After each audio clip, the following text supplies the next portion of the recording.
got up today. It's Saturday, March 25th, and I saw a couple of videos on my timeline. I queued up the TV as I like to watch a lot of the YouTube comic videos on, and I saw a tag that was being done by my good friend Lee over at Big Elbow.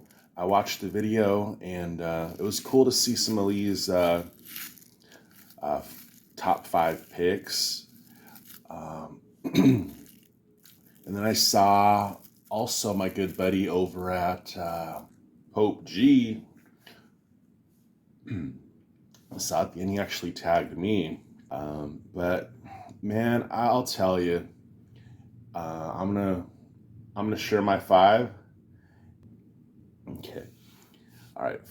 First one is from the Robin ongoing series. This is the first time I remember Robin having his own ongoing book that wasn't Joker's Wild or some of those other ones.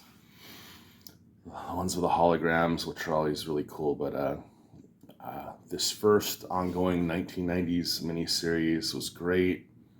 I think they had this artist named Gramat, and his style was just so clean, and everything looked great, and the awesome plots by Chuck Dixon. This one right here really, really triggered my imagination. It was Robin issue 5. So this Robin 5 blew my mind. I don't know if I read between the lines or if it was suggested only in a passing thought.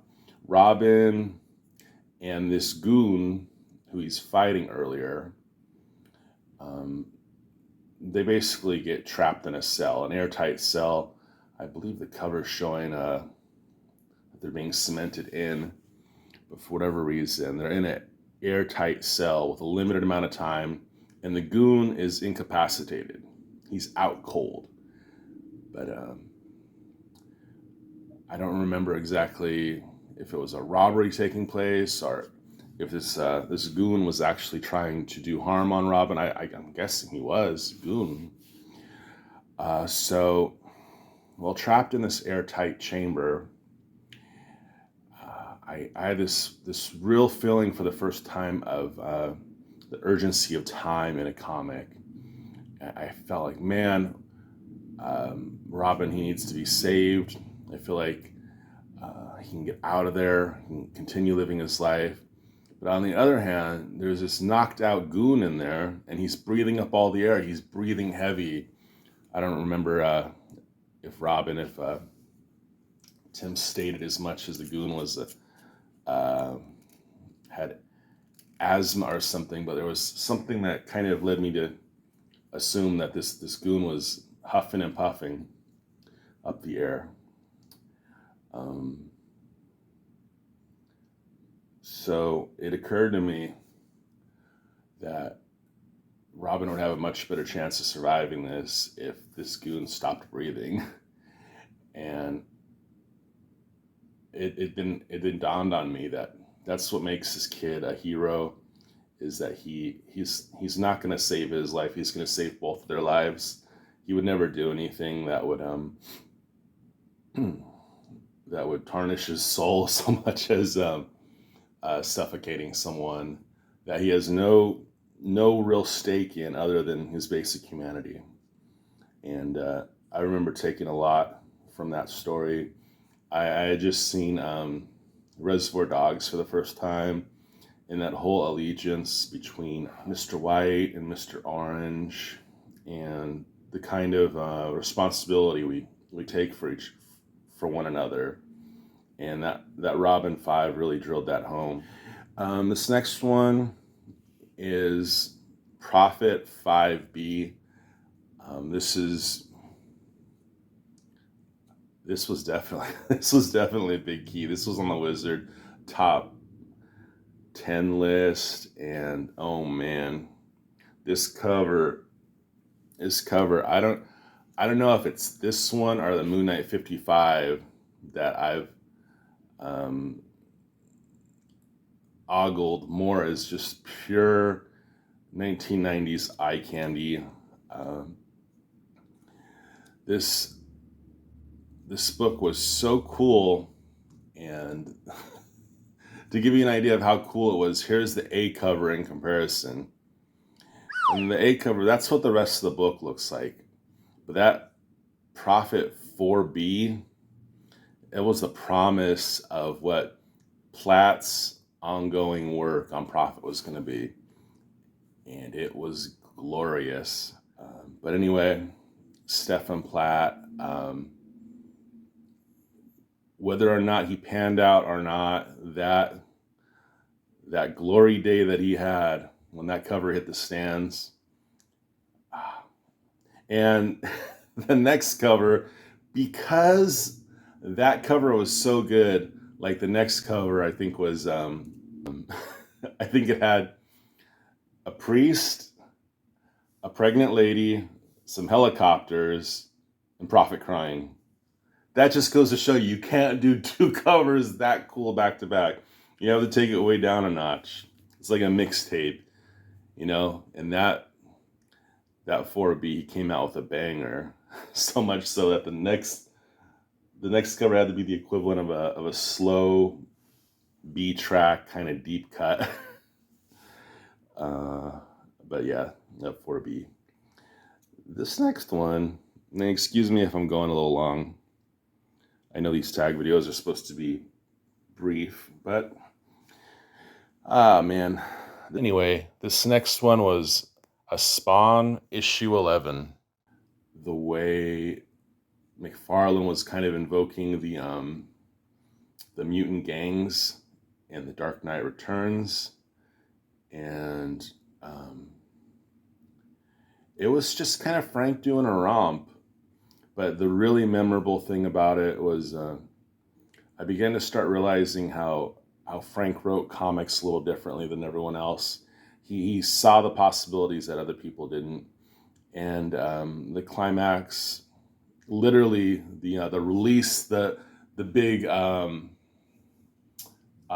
grand finale, Spawn, in a deep monologue, he channels the great Harry Houdini, and he remembers something that would help him get out of a situation where basically a locked safe, it's meant to keep people from getting inside, but not necessarily prepared in such a way that prohibits those from exiting.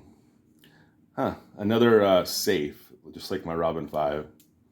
But man, that book I took on vacation with me to Catalina, Avalon, off the coast of the LA harbor, about 45 miles away. I took that book with me, and I read that like 3 times on that trip, and it I savored it. That was like my walking meditation, just kind of humbly pondering that story. Amazing. Okay, this next one came a little later. It was Vengeance of Vampirella #2. First issue sold out everywhere. The amazing Joe Quesada, Jimmy Palmiotti red foil cover. One of the most beautiful covers ever made, especially for being a gimmick. But having read issue 1, I was kind of knowing I was going to go forward with the series. But issue 2, it really blew my mind. There was this villain in the story, and his name was Hemoglobin. And in kind of classic horror style, the story opened with a scene that involved the heavy in the story, and it's kind of revealed that what Hemoglobin can do was he basically would cut his victim, and he would have them bleed out, and from that, he would be able to manipulate their blood. He'd be able to pull their blood from their system and create things with it.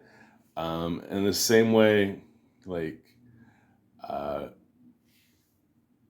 Green Lantern would use the lantern to create like fists and walls in the old Lantern books to do his bidding.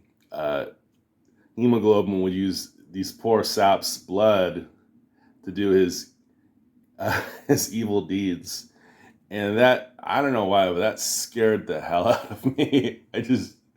I mean, uh, so the thought of being dripped dry and having that which flows through our veins used and made into monsters that do evil.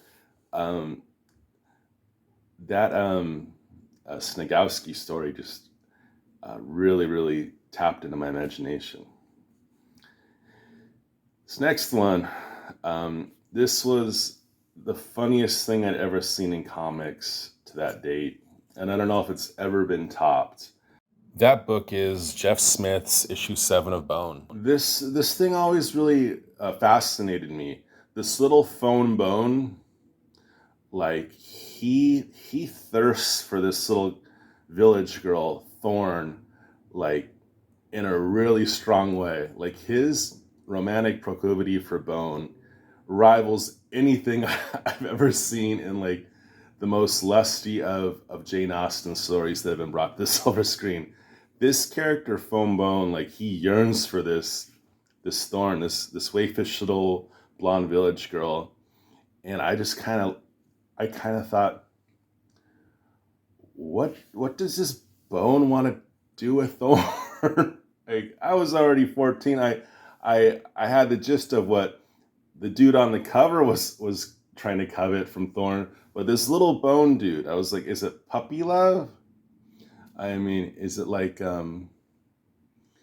is it just he adores her virtue and is defending her honor? So I was just really like, these little bone dudes. I know they make more bones, but anyway, I always just kind of thought, man, this Bone, he really worships this Thorn girl.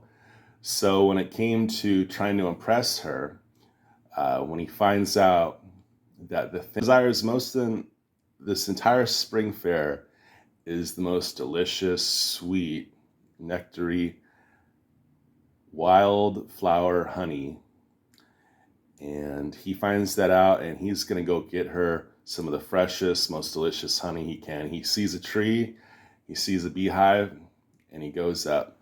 And before he does, he makes something that's going to smoke out the bees, smoke them out. So he rolls up this in dried leaves and just like aged grass. He rolls up this giant formation, tarps it up, folds it like a flag. He lights it. I don't know how he had a flame. Maybe he sparks some rocks together, but he stokes it up and he takes it up the tree, and he's gonna smoke out these bees, and he's gonna bring Thorn this honey. Yeah. So plan's looking pretty good. He wears the giant tusky on his back like a backpack. He makes his way up there, and just as he's thinking he's about to smoke out these bees, the biggest bee you can imagine. Now Foam Bone, he's about waist high to Thorn, who's a teenage girl, so she's probably like 5'4" at the most. So Bone's probably like 2'10", 2'10", and this bee is just towering over him. This is giant bee, meaning business. And he says, speaking of the rolled up grass, he says, "Gimme dat cigar." And I saw that on the page, "Gimme dat cigar." Like the bee immediately assumed that he was gonna he was gonna take this wrapped up grass and smoke it hard.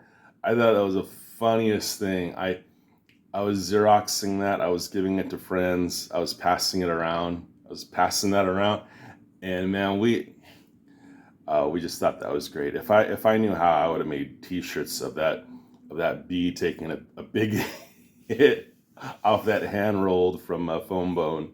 It was the greatest thing, man.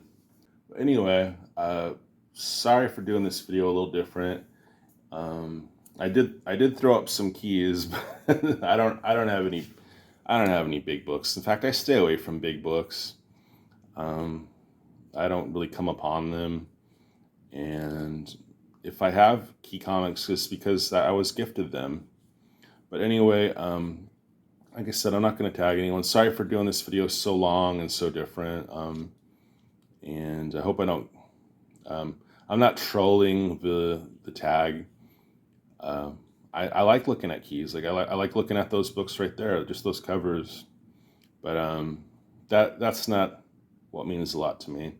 What means a lot to me is having a history with comic stories, having them creep in our imaginations, and keeping us company on vacations, and giving us nightmares and daydreams, and just fantasizing about, man, if I was in an airtight chamber and some dude was trying to kill me 2 seconds earlier, was hyperventilating all the air,